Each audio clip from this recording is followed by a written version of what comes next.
Well, hello again. Welcome to Woman's World. Today, I have the pleasure of talking with Derek David, who is a singer-performer in the Las Vegas area. Hi, Dave. Hi, Sue. How are you? I'm good. How about yourself? Good. Another day. How did you get started singing? You know, I'm thinking of some of the singers that were singing gospel in churches like Elvis Presley. Mm-hmm. How did you get started? Sort of the same way Elvis did. Elvis started in the church. I started in the church when I was my uncle was choir director of Second Baptist Church in Washington, D.C. So at the age of 4, I started singing in the senior choir, believe it or not. So your talent was already discovered. Well, it was there, and it was nurtured by my uncle and by my mother. Yeah. Very nice, very nice. How many groups have you sung in? I know there's been a few. Yeah, I've been with Charlie Thomas's Drifters. I've been with Tony Williams Platters. I've been with Tony Williams Platters for 52 years. Oh. And I've been all around the world. Have you? Performing. Mm-hmm.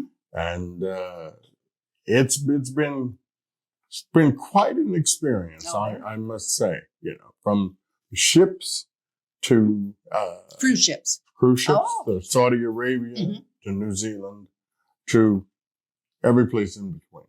Wow. Any of those places stand out? Monaco. We did Monaco in '83. And it was right after Grace had died. Mm-hmm. And so the country was still half in mourning, half out. But it was an interesting experience to have a garden in the middle of Monaco where Prince Rainier had taken every kind of exotic plant he could import from different countries and put in this park. And it is an amazing thing. Oh my! It's really an amazing thing to see. What an experience! Yeah.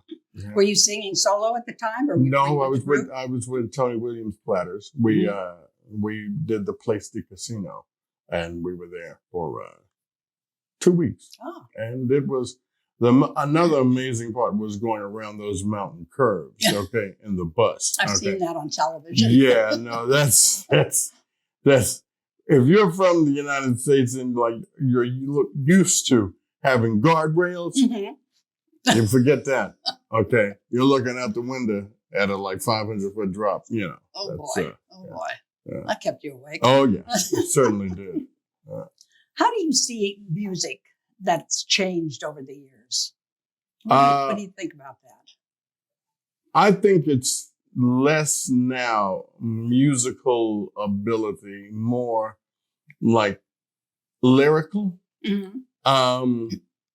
Not that I'm into. I mean, there are certain. I think that the more I go into the future, the more I go back in time. Mm-hmm. Okay. I remember the 50s and the 60s are still popular. Naturally. Yeah. And as my uncle once told me, he said, rock and roll is okay. He said, but Frank Sinatra and guys like that, they'll be around forever. And, when you're 17, you don't want to hear that. No. You're right. But he's right. He's right. Mm-hmm. He was right. He was totally right. Yeah. Okay. Yeah. Where do you find your singers for your performances? Usually here in Vegas or in New York. Sometimes ads are run in papers.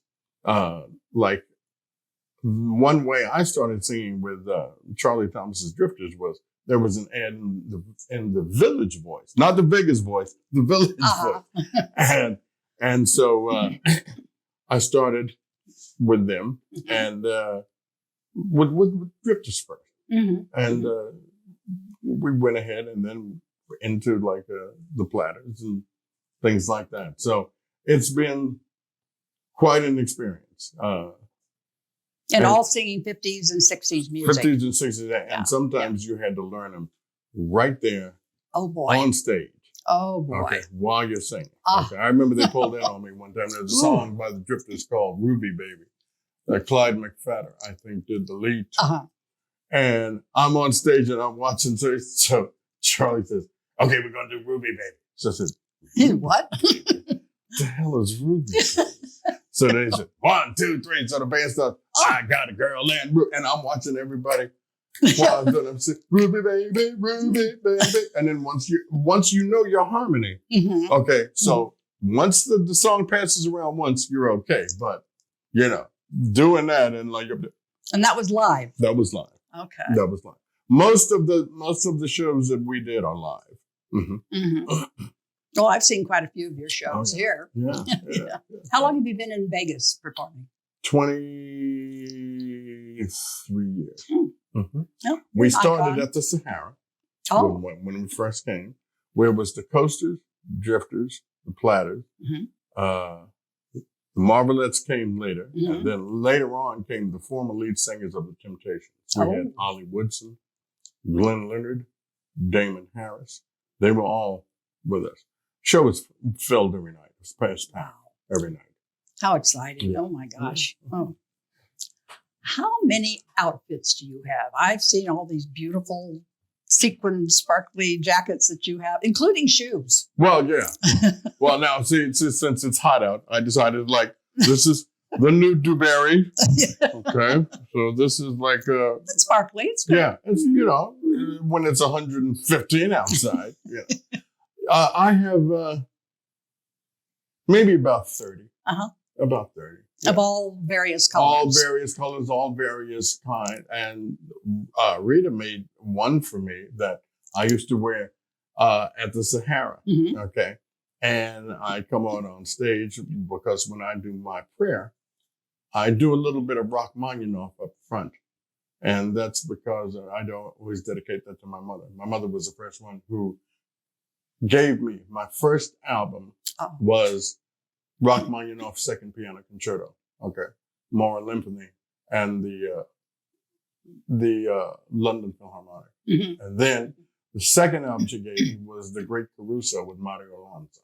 So, what was he like? Mario Lanza was Jackie Wilson and Elvis Presley's idol. Okay. I didn't know that. Yeah. Mario was, he only was 38 when he died. And he was like the superstar of the 50s. He was like, with Kathryn Grayson when they did that Midnight Kiss. And then when he did The Great Caruso, and then he did Serenade, which was like a Warner Brothers production.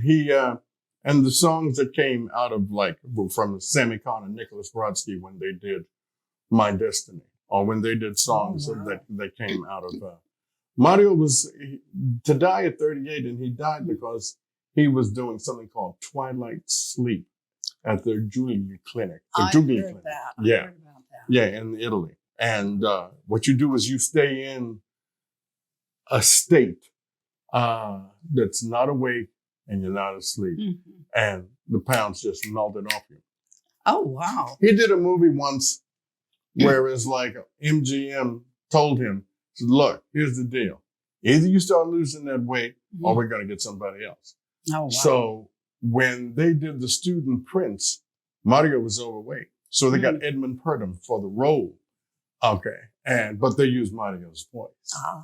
And well, you mentioned your lovely wife, Rita. Right. And she has the Dewberry's store. Right. Which is so glamorous. I can't tell you how much jewelry I have with her. No, exactly. Oh, yeah. Oh, yeah. But now you also have an upcoming show. I've got a show coming up September 18th at the Italian American Club. Okay. It's going to have Little Richard. I'm flying him from Hawaii. These are all acts. Right. Of course, they're impersonators. Yeah. Right. So I got Little Richard. I've got the Ladies of Motown. I've got the Platters. I've got the Crew.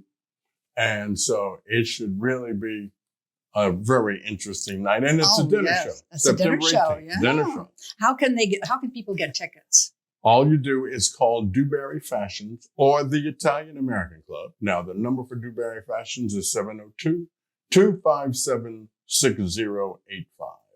Good. Perfect. Perfect. Well, you know I'm going to be there. Oh, yeah. Derek, this has been so fun. Thanks so much. I appreciate it. Thank you very much. Thank you, Sue. My pleasure. I'm Sue Simecka for Woman's World. See you next time.